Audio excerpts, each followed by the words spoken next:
Good morning, everyone. Welcome to your literacy lesson on Thursday, where we're going to be writing the final paragraph of our Edward Tulane chapter. So I'm going to share my screen and jump straight into it. So to warm up your brain today, I would like you to rewrite these sentences with a fronted adverbial to make them more interesting. Okay, so he kicked Lucy. What kind of detail could we add? Maybe how he does it, where, when, anything like that. The man started yelling and he threw Edward out the train door. Can you please add a fronted adverbial to each of those sentences to give more detail and make your writing more exciting? Okie dokie, now that you've done that, I'm just going to do an example. You could have written anything else. I obviously can't mark them, but just to give you an idea, I might say all of a sudden, and what do I need? A comma, because it is a front adverbial, so it tells me when it happened.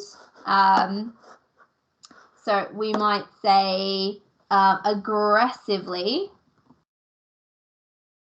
the man started shouting because yelling because he might have been yelling out of aggressive. Dear, can't spell aggressive. E-E-L, aggressively. So he might have been yelling out of fear or excitement, but now I know it's aggressively yelling, so it tells me how. And for my last one, I've got he threw Edward out of the train door. Okay, so I might say again how he did it or why. So in anger, he threw, and I need to change that to a small letter now. So in anger, he threw Edward out of the door. All right, so again, just adding that little bit of extra information makes our writing just that little bit more interesting and changes the start of all of our sentences.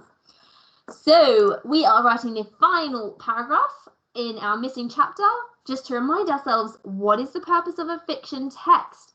The purpose of a fiction text is 3, 2, 1, to entertain.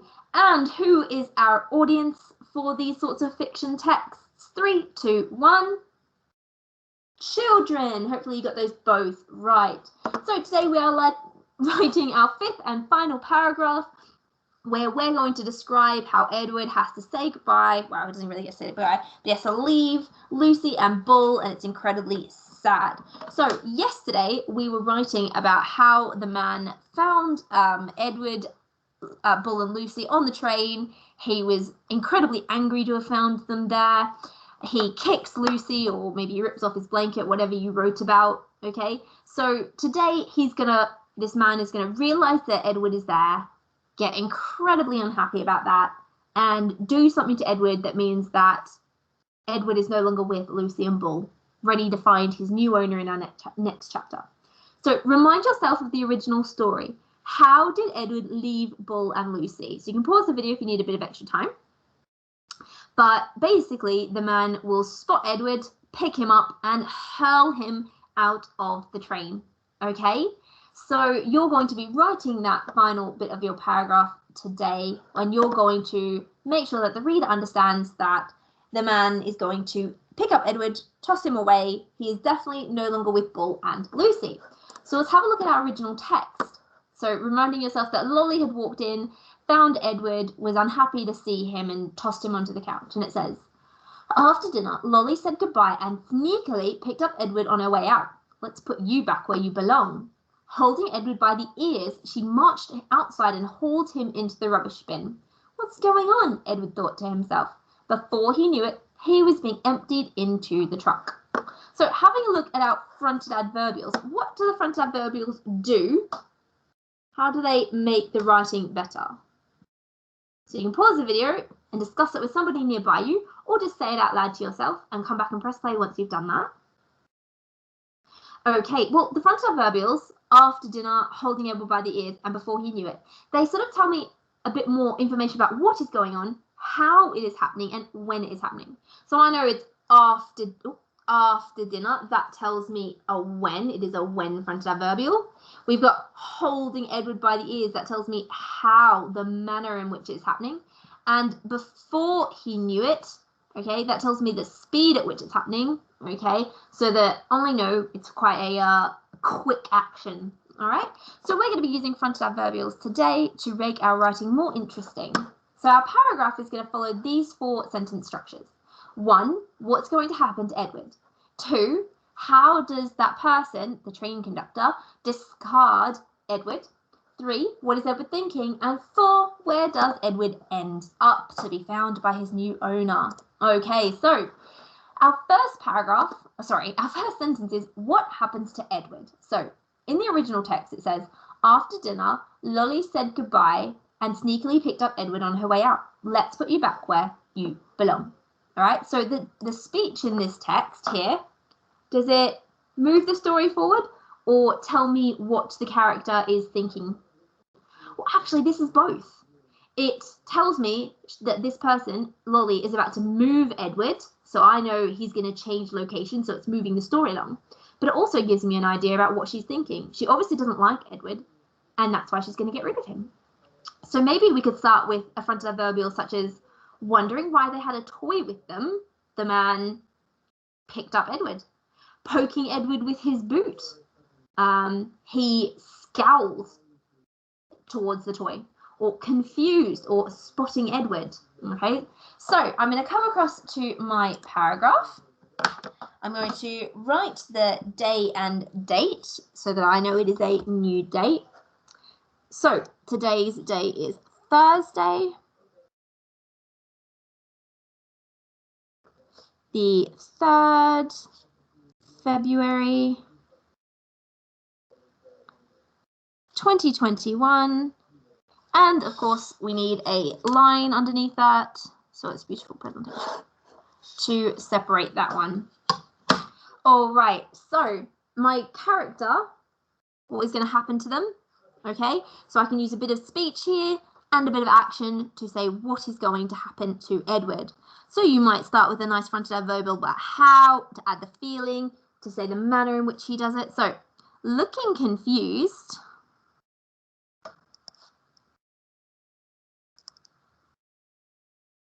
What do I need at the end of a frontal adverbial?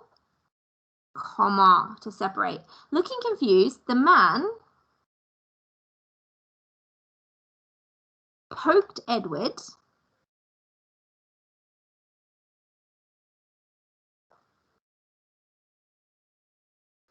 with his boot.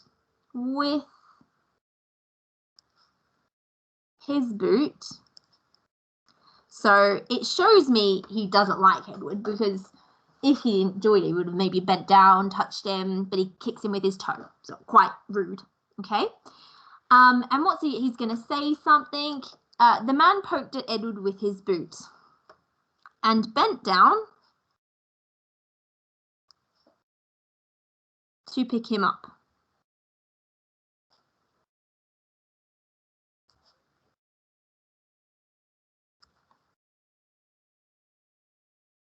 Okay, now I want him to say something so that I know how he feels, or to prepare my reader for the fact that the story is about to move, and he might say something like, you can't be here either, or what's this? What kind of a tramp travels with a toy rabbit? Okay, so I'm going to say, no free rides for rabbits either.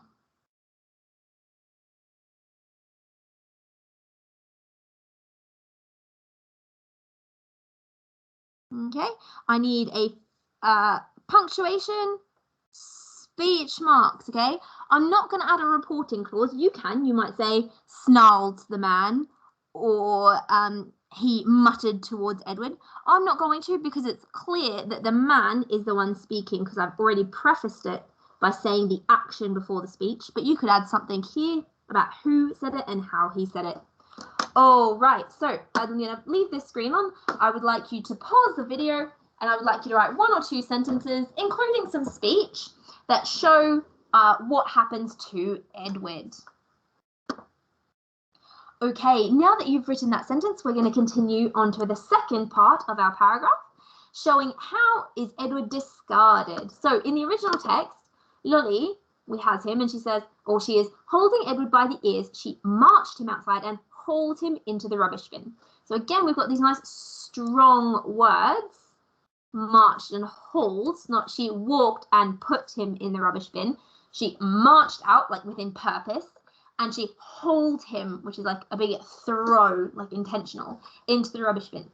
So maybe we could say picking up Edward by his ear or foot, whatever you like, and then maybe you could have opening the carriage door or holding Edward in one hand or grasping him tightly, grasping, nice strong word. What's he going to do with him? How is he going to get rid of Edward? All right, my turn. So coming across, oh, I forgot, of course, I can tick off what happens. Now I'm going to do how do they discard. So I might say holding Edward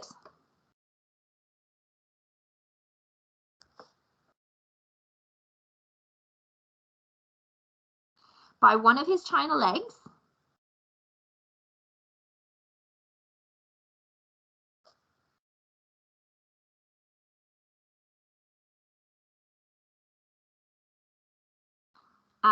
he opened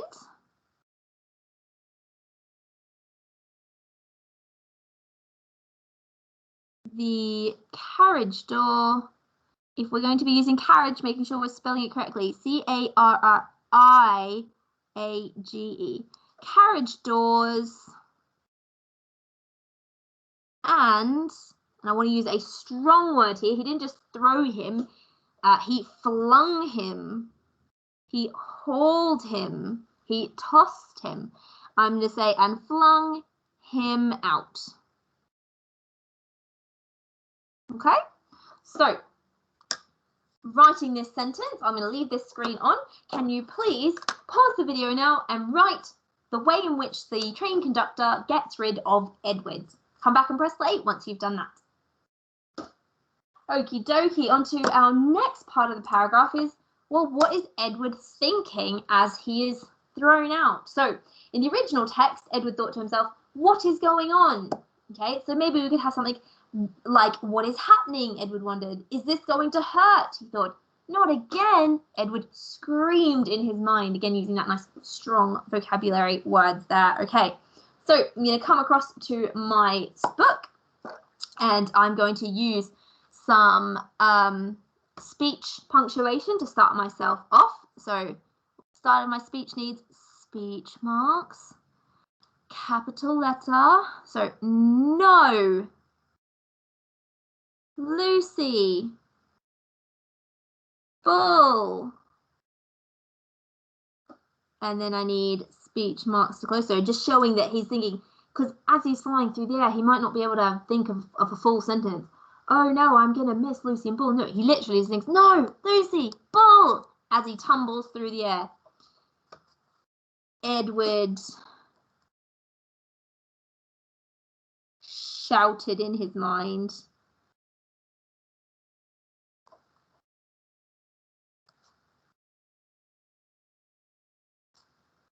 As he fell through the air.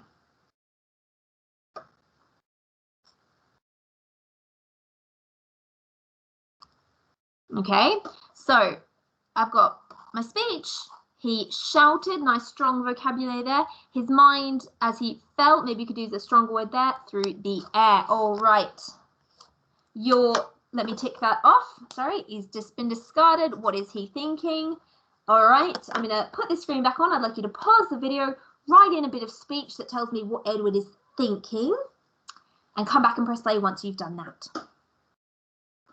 All right, welcome back for our very last sentence where we're going to say, where is he now? So Edward, in the last chapter, we had a frontal verb saying before he knew it, so that it's quite sudden, he was being emptied into the back of a truck. All right, so we might say something like, with a painful bump, he was tossed onto hard cement. With a worrying crack, he landed on the pavement. As soon as he hit the floor, he something, hitting the ground with a thump. Okay, and I put some strong words in there for you to use if you would like. All right, my turn. I'm going to come across and I'm going to say he's fallen through the air. So I'm just going to add with where does he land. So with, fronted adverbials today, with an alarming, could do terrifying, scary. An alarming thump. Thump is a great word because you can almost hear the sound as I say it. With an alarming thump, what do I need at the end of my fronted adverbial? Comma. With an alarming thump, he landed and somersaulted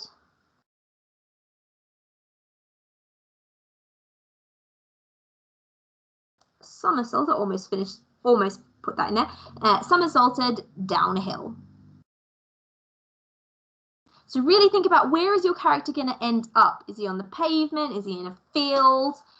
Is he on the bottom of a hill like mine is? So have a think.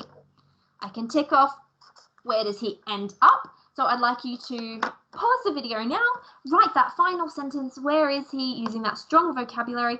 Once you've done that, come back and press play. Okay, guys, so the final thing we're going to do, as ever, we're going to reread our paragraph, looking for spellings, punctuation, grammar errors, looking for any place that we can level up our vocabulary or sentences to make it more interesting. So the focus today is commas after fronted adverbials. Where are you pausing to take a breath? Because you should have a comma there. Comma, I should say. There. So here we go. We've got, looking confused, the man poked at Edward with his boot and bent down to pick him up. No free rides for rabbits either. Holding Edward by one of his china legs, I took a breath. Holding Edward by one of his china legs, he opened. Okay, I need a comma to separate my fronted adverbial. So let me just double check. If I didn't have that fronted adverbial there, does the sentence still make sense? He opened the carriage doors and flung him out. It still makes sense. Perfect. I've got the comma in the right place. He opened the carriage doors and flung him out. No, Lucy, bull. Oh, checking my speech again. Have I got speech marks? Yes. Have I got a capital letter? No. Fixing up, capital letter. No. Lucy, bull, Edward shouted in his mind as he fell through the air. With an alarming thump, he landed and somersaulted down a hill. Great, I can't see any more spelling errors, grammatical errors, or punctuation errors. However, I think it's a little bit boring towards the end, so I'm going to level up that sentence. Edward shouted in his mind as, I like the conjunction I've got here, but fell, it's a bit of a boring word. So maybe I could say as he tumbled. So I get the feeling like it's out of control. Tumbled through the air. With an alarming thump, he maybe not landed, he crashed into the ground and somersaulted down a hill. So landed is a bit boring. Oh, apologies for that. He landed, he crashed, he smashed, he crashed into the ground.